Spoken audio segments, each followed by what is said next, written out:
The 879th edition of the MMA Gambling Podcast on the Sports Gambling Podcast Network is brought to you by Underdog.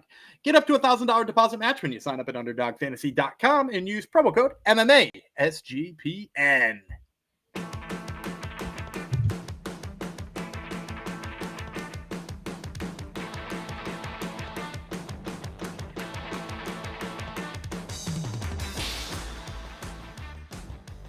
Howdy ho, Degenerinos, episode 879 of the MMA Gambling Podcast on the Sports Gambling Podcast Network, dedicated to Tony Toro, who came through for us at the old Fury Challenger Series, even though it was a stacked card. It wasn't really a Challenger Series. We're going to talk about more of that very, very shortly. I'm the Berserker, Jeff Fox. Change my name again. I like the Berserker. Was Jeff the Berserker or Jeff Berserker? Jeff Berserker Fox? Yeah. No, I'm the Berserker. That is Daniel Gumby Wheatland. We're going to let him gloat a little bit because the last episode, we had not gotten, we hadn't tallied up Fury wasn't results for Fury yet. Fury is now done. Gumby had a good weekend for regional. And since this is a regional episode, I'm going to let him gloat a bit. Go ahead. No, I had a good weekend, but I did pretty bad in the main events. And that pisses people off a lot of times, yeah, too. Well, what was... They only watch one. I wish I could remember the UFC card, but I think I went like 10-2, yes. And I missed the main event, and they were like, what were you talking about? And I was like, I was talking about a lot of really good picks. Yeah. But yeah, no, this week, if you don't count the 3 main events, so we broke down Ryzen, we broke down Fury Challengers 14, Super Ryzen, I should have said. It's Super right? Ryzen. Yeah, it was Super. Fury Challengers 14 and LFA 213. If you don't count the main events, we're a perfect 9-0 on the weekend, which included a plus 170 underdog, a plus 425 underdog, and then a couple of close lines. But if you count the main event, we went 0-3. We missed every single one of them. The makeshift LFA main event, because their 2 main events actually fell off, and then they wound up with Jacob Rosales and Chris Gonzalez in the main event, and we saw Gonzalez just outpoint him a little bit. And then the main event in Ryzen, Kleber Herbst lost a very close split decision. He probably could have won over Asakura. And then I just, as we are recording this right now, Hector Sainz beat Ilir Bakhtiar Ulu, which was kind of a surprise to me, to make me go 4-1 on Fury Challengers, which I was pretty proud of the 4-1. It 5-0 would have been much nicer, but yeah, altogether huge weekend because of those underdogs. We're up like 5 or 6 units. We're back in the like 35 to 37 range, somewhere in there. I got to do the actual math. Amazing. We've been recording, but we're up. We're inching towards plus 40 units on regional MMA this year. Amazing. Just thought we should mention that off the top. So and that's only 1 unit per fight every fight. Yeah. Remember, that's we're not getting fancy here, because I know some people are like, yeah, I bet 72 units on that last fight to win 41, and then they're gloating about how many units they're up. So yeah, that's 1 unit per fight too. So yeah. That's how we roll, just in case you are a new viewer and or listener. So there you go. Before we give you the winning plays, today's Uriah Faber episode. SGPN, the Sports Gambling Podcast, is back with their 32 NFL team previews. They're also bringing back the phrase that pays. Each episode, they'll give out 1 word of a 32-word phrase. Submit the phrase for a chance to win a $1,000 circa future. So check out Sports Gambling Podcast, SGP, the mothership podcast, wherever you get your fine podcasts. All right. We're kind of a quieter week for non-UFC, but we have a pretty solid, at least it's got a bunch of names on it that you probably heard of. Urijah Faber, A1 Combat. 29, Maximov versus Indio is going down to Wheatland, California. I haven't heard of that, but I have heard of California and a lot of these fighters. This is August the 1st, so a Friday event, just like the old PFL, 10 p.m. Eastern time. It is on UFC Fight Pass for you. So when the PFL has like 45-minute breaks between fights, you can get plenty of A1 combat into your eyeballs at that point. So thoughts on this fight card? You're saying it would have been good a few years ago. Yeah, I mean, like, falling off. Man, was how high was I on Nick Maximov once upon a time? And he was also the victim of one of our favorite caches too. Remember, we had the Gerald Mearshart submission on him, right? Right. Yep. And so like I was huge on him. Valente's, he goes by Indio now. Indio's record looked better earlier. Toby Mish was on, or Mitch was Misech. on. Yeah, I know it rhymes with quick. Oh, really? His nickname's Too Quick, right? Too Quick, Toby Mitch. Mitch. Yeah, Okay. I don't know. But he was a on bit of a stretch. he was on Contender Series in 2018. So like, 5 years Yes. ago, he was still kind of in that post Contender Series glow. Yeah. Patershuk was 5-1 at a point. I kind of liked him, and now it's kind of, yeah, this was better. This was better a few years back. Yeah. So it's I'm sure there's some up and comers on the card. I mean, I still think Maximov has kind of a high ceiling, and like some of these other guys have decent ceilings. Like they just need they need this revitalization, which is what Maximov has been doing for Fabers. Yep. All right. So if you want to go see these guys fight, Hard Rock Live in Wheatland, California, 15 fights on the card. 6. Pardon me. Yeah, there's only 6 pro fights. Oh, really? Most of them are regional. Okay, 6 fights on the card. 9 of them are amateur. All right. Well, we're going to give you 5, and then Gummy's going to give you a lightning round. You got a lightning round for the one lightning round. Fantastic. Yeah. Hey, if you got a problem with that, talk to Urijah Faber. He's one that sets these cards up. You would think, or at least lends his name to it. Got his name on it. We're starting with welterweights. Rafael Vega versus Joaquin Garcia, both from the United States. I want to see if Gummy knows anything about these guys. Seen them both fight. There you go. The dream.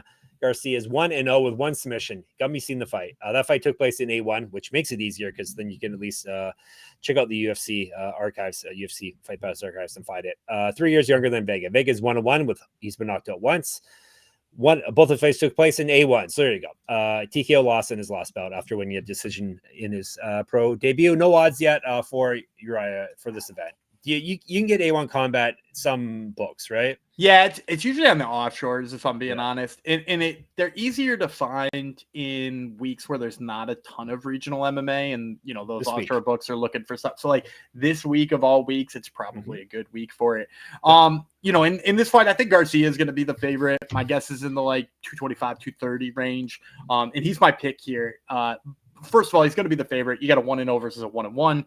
Almost always the 1-0 gets installed as a favorite here. I went and watched Garcia's lone pro fight because, as you said, it was on A1. The first thing I noticed is his striking was kind of awkward and wide, and he looked like he was having trouble settling into that striking. It looked a little frantic, and I was like, that's maybe somebody who I don't want to be behind in that. But then I found some old footage of him fighting as an Ami. He's actually got a pretty robust amateur career as well. And when I went back and I watched, like, there's this one fight where he tags his opponent and he is just putting like crisp combinations on the guy. And I was like, man, maybe I just like, I was like really glad I went back and watched the second fight because I had pretty much just like been like, this dude's striking is not ready. And so like his striking could actually hold up. And then the funny thing was I was considering picking him anyway because his ground game is so good. He's a body lock takedown kind of guy. When he's got you on the ground, he works different kinds of submissions. He particularly likes the front headlock kind of stuff, the darce, anacondas, all that kind of stuff. So he's sharp on the ground, but like, if that striking looked as good as it did in the amateur fight, I was like, man, this guy might actually be a prospect. And then when you watch Vega, like in both of his pro fights, because I found footage on both of his pro fights, he got chin checked in both of them. One of them real bad. One of them he recovered from, but clearly got tagged. And it's that defense that I'm worried about because with Garcia, again, his striking looks surprisingly good, and at one time it looked kind of bad. The other time, who knows what could have influenced that difference. But even within that too, like he's probably going to take him down and work his ground game. But like in the meantime, he could, lay in the hands. And Vega also, it's worth noting that in his win, his back got taken 3 different times in that fight. So if you're up against a guy who's good at jiu-jitsu and you keep giving up your back, like he's lucky to have survived that and come out with the decision. But like, that's not going to work, I don't think, against Garcia. So give me Garcia here. I think he gets a finish. I'm not sure which kind of finish he gets, but I'd be surprised if books were offering finish props on a 1-0 guy versus a 1-1. But I like Garcia to finish this fight. They should. Degenerates demand it. They should. All right. Before we get into more degenerate plays, let me tell you about Circa Million and Circa Survivor. The world's greatest sports book, Circa Las Vegas, is hosting the world's biggest pro football contest. Circa Million, Circa Survivor, and Circa Grandissimo with over $21 million in guaranteed prizes. You can't call yourself a true degen if you're not competing in the Circa football contest. Come hang out with SGPN at the Circa contest weekend, August 21st, 23rd, for an amazing weekend, including live shows and open bars. Plus, you get 15% off a stay at the Circa with promo code SGP15. Contests are open to everyone. Sign up in Nevada and play from anywhere with the help of SGPN's official proxy. Go to footballcontest.com and use promo code SGP to get $50 off your proxy fees.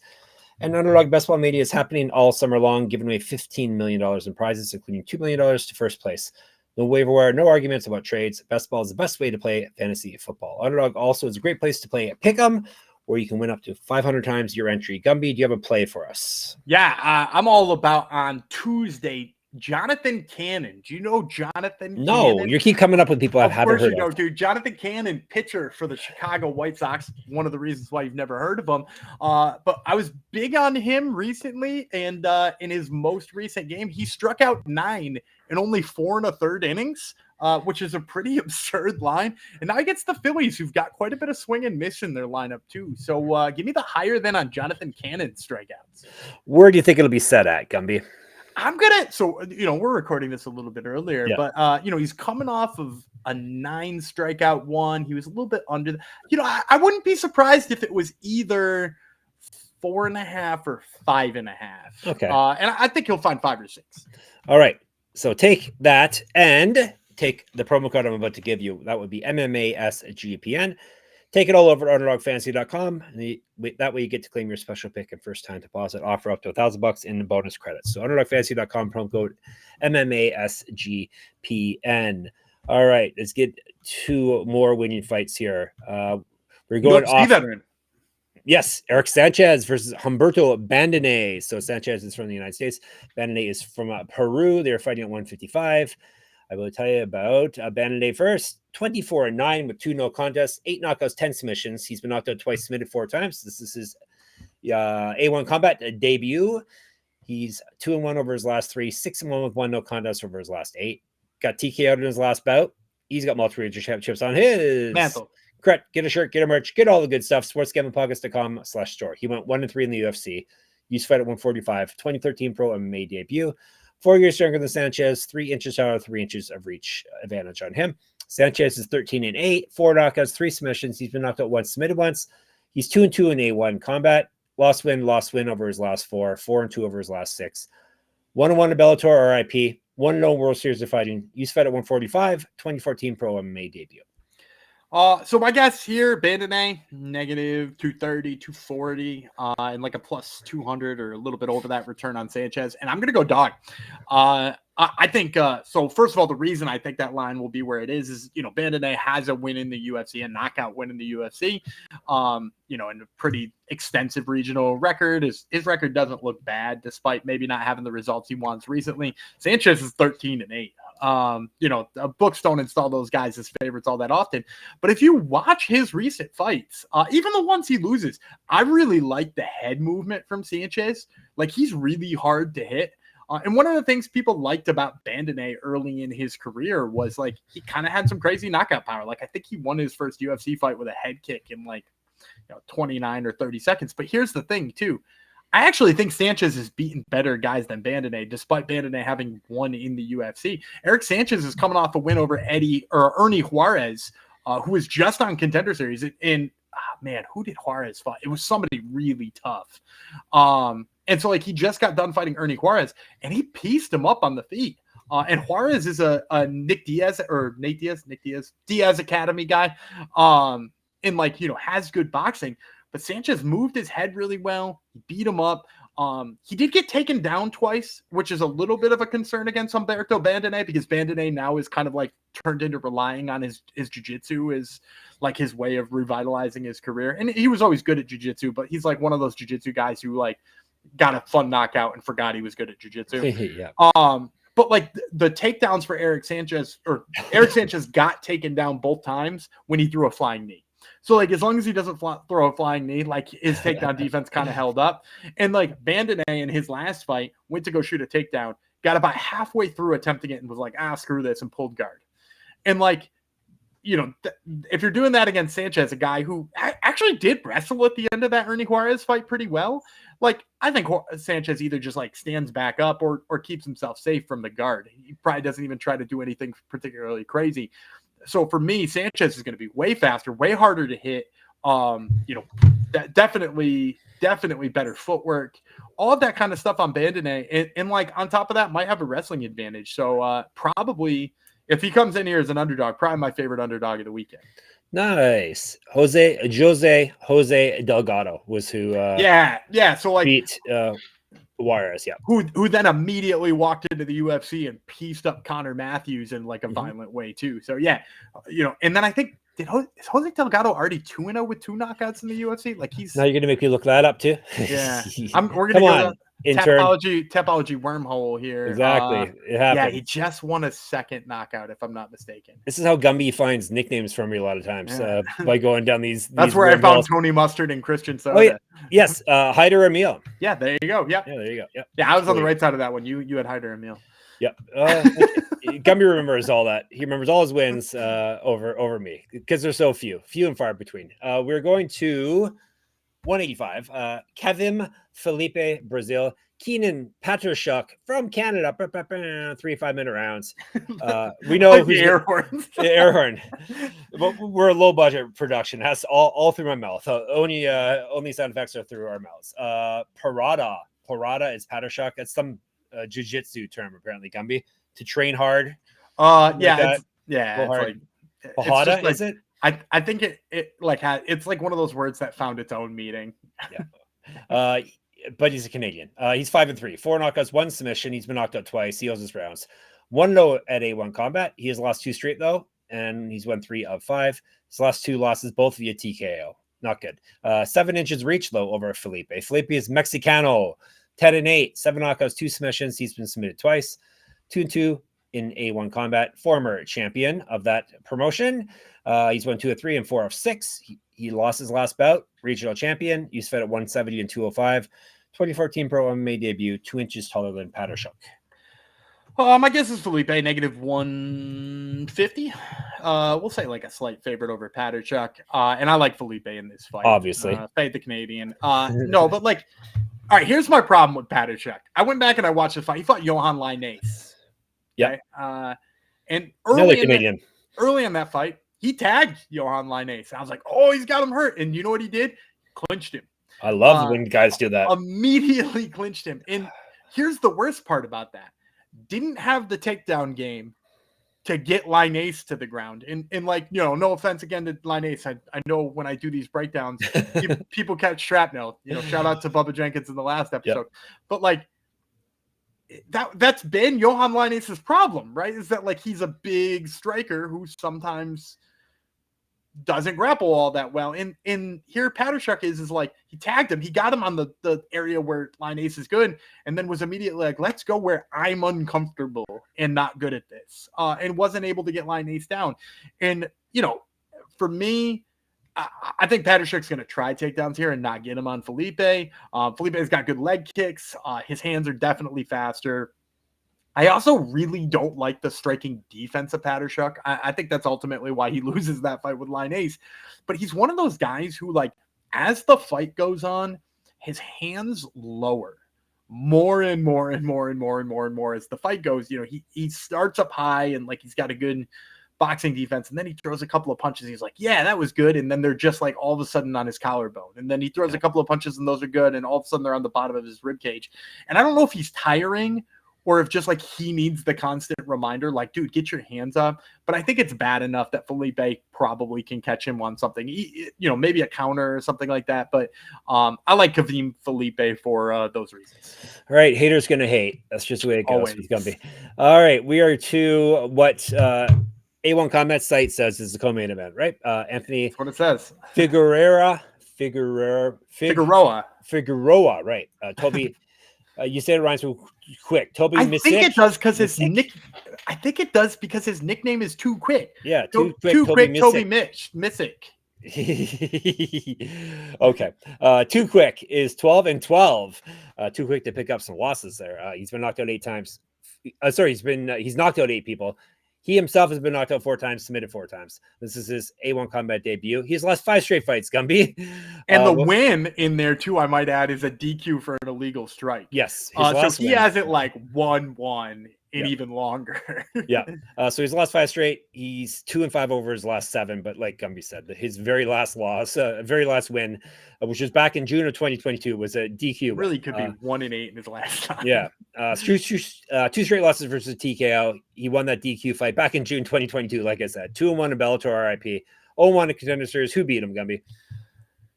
I want to say, is the last name Palacios? I don't know. Does his nickname rhyme with that or? Too quick, Jose Palacios. Ricky Palacios. Let me see. I'm going to say Ricky Palacios. Final answer. That's your final answer. You're correct, Ricky Palacios. Whatever happened to him? He didn't get signed. Okay. Yes, he lost to Ricky Palacios. So it didn't age well then. Multiple region championships on his. Handful. Correct. We're talking about Misech again, or Misech, or Quick, or whatever his name is. Too quick. Get our merch, get all the good stuff, sportsgamblingpockets.com/star. He's too quick. I'm too quick with the ad read there. Used to fight at 135 and 145. Missed weight before at 135. 2012 pro MMA debut. 0-2 in bare knuckle boxing. Figueroa, 6-1, 1 knockout, 1 submission. He's been submitted once. He also has some finishes.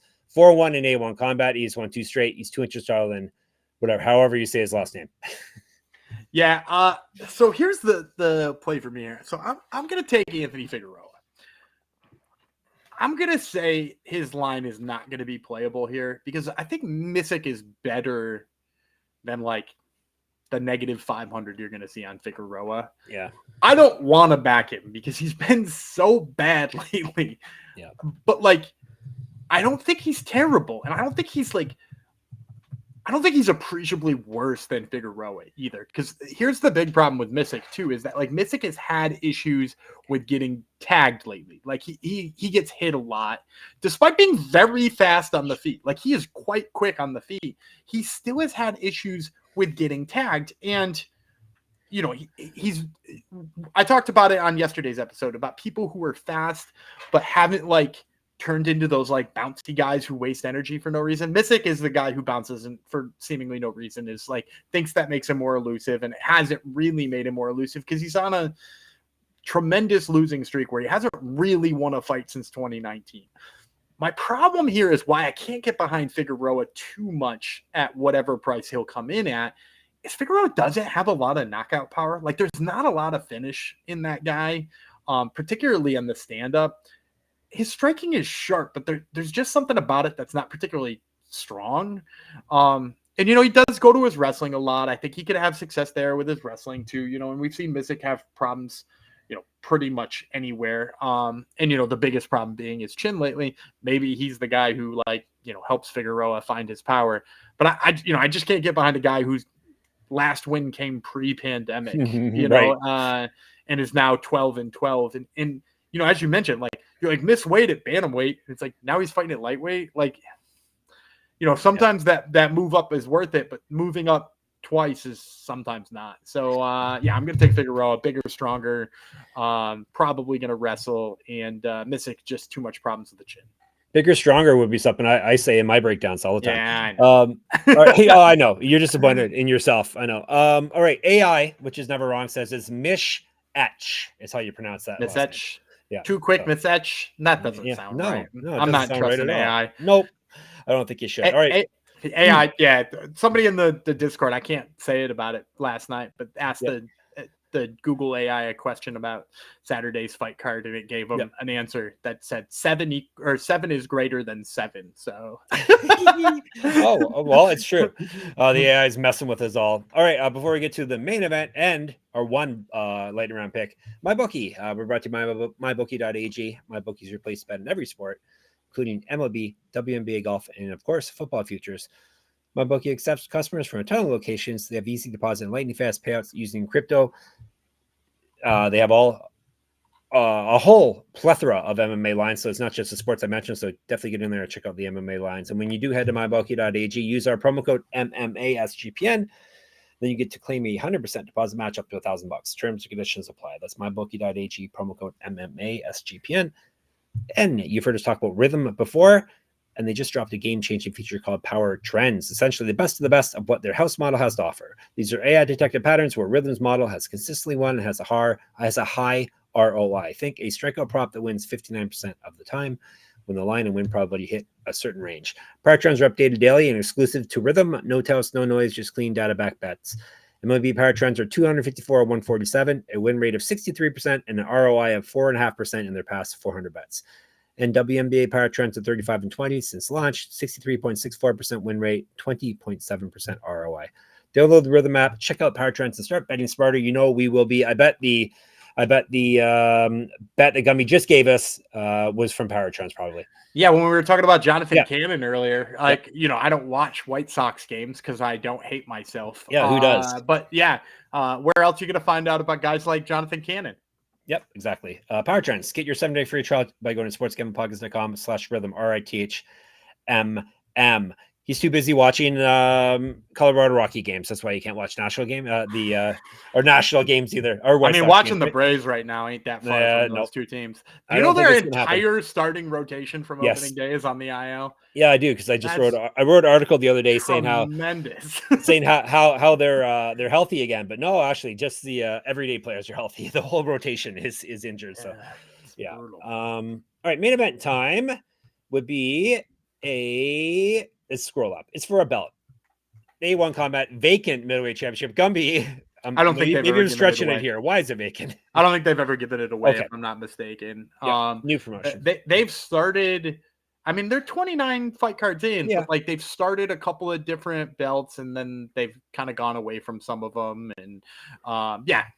I know they've had. I think lightweight was available at one point because I think Ernie Juarez had it, and then they not a ton of belts out there yet on Urijah Faber. One of these men will get one of the belts. Nick Maximov, Renato Valente, they're fighting 3 5-minute rounds, it says. So I don't think they do the full 5 in A1 Combat unless topology is wrong. And they're fighting at 185. Valente, Indio is what he goes by now. 11 and 7, 4 knockouts, 4 submissions. He's been knocked out twice. This is his A1 Combat debut. He's 4 and 4 over his last 8. TKO win in his last bout. Lost win during that stretch there. Not getting much traction here. 1-0 Bellator, RIP Bellator. Multiple regional championships on his mantle. Correct. Get a shirt, get a merch, get all the good stuff. sportsgamblingpodcast.com/store. Used to fight at 185 and 195. 2015 Pro MMA debut. 0-1 as a pro grappler, an inch taller than Maximov. Maximov is 12 and 2, 3 knockouts, 4 submissions. He's been submitted once. 2-0 in A1 Combat. The former champion left the promotion and has come back now. Oh, so that's why it was there. Yeah, that's right. There you go. It's right there. Right there in my notes. Yeah, he left. He didn't lose. He left, and has come back. Prodigal son has returned. He's won 4 straight. Before that, he lost 2 straight. TKO win in his last bout. His last lost in October 2022. Went 2-2 in the UFC. We made some money off him when he was there, fading him. 1-0 contender series. He's fought at 205 and 265. 5 and 5 as a pro grappler. 5 years younger than Valente or Indio. 4 inches of reach advantage on him. I think we made money backing him too, because I think we took him against a low IQ Cody Brundage. Oh, yeah, there you go. Yes, that was the olden days. Yeah, before he became high IQ Cody Brundage, who now he has a win-loss, no contest and draw in his last 4 fights. He just got his last loss overturned into a draw. Did you see that? That's good for Cody Brundage. I'm going to go Nick Maximov here. My guess is he's going to be a little bit bigger than 200, maybe negative 225 or something like that. The UFC background, the fact that he was the champ already. Valente doesn't have like a record that's going to challenge that and make people, think too much about making Maximov a favorite. And for me, Maximov's hands still haven't come to where I want them to be in order for him to get back in that prospect status and beg the UFC to sign him again. He's got that slow jab that I don't really love, and he doesn't really put combinations together more than what feels like he's probably doing on the mat. Like it's rote. He just kind of feels like he's doing what he's supposed to be doing, and it's still got a little ways to go. But the bottom line is his jiu-jitsu is just so good. He continues to be a guy who I really trust his jiu-jitsu, and I trust his jiu-jitsu more than I trust his wrestling or his striking. But I think I think if he just wrestles early in this fight, I think Valente will tire. Because that's what I saw in the Buddy Wallace fight. Like Valente actually tagged Buddy Wallace real early when those two fought. But then I watched that fight, and I was into the second round, and Valente looks up at the clock to see how much time's left. Yeah, it's never good. And it's 3 minutes in the second round. And it's the second round, dude. And, you know, he's already looking at the clock. And I'm like, dude, if you are tired 7 minutes into a fight with Buddy, whoa, it's like, it's just going to take Maximov, like even a couple failed takedown attempts, right? And then Valente should be slow enough that Maximov's boxing is going to play. And then just like one takedown should do the work too. So yeah, for me, you know, I still need to see more out of Maximov. Hopefully this is a fight where we can see maybe that striking is progressed or something like that. But the bottom line is even just the wear and tear on Valente is going to be enough here for him. So give me Nick Maximov. All right, let's give you a recap. He's got Maximov. He's got Figueroa. It's so easy. He's got Felipe. He's got Sánchez. He's got Garcia. All right, lightning round. Zappe, boom, pow. You've got one fight to choose from, Gumby. Which fight are you going to do? I'm going to take Michael Corneja. Naya? It's EYA. Don't ask me. Cornea. He's 0-1 in his pro career. Yeah. And he's going to be fighting a guy who's 0-0, but I'm going to take the 0-1. I watched the guy who's 0-0 in some of his AMI fights, and like the grappling is not there yet.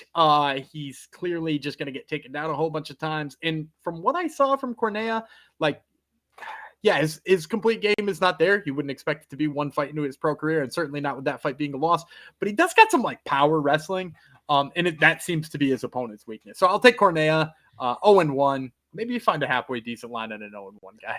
He's watching AMIs for you guys. Come on. What more do you want from him? All right, you're all set now for Urijah Faber 29.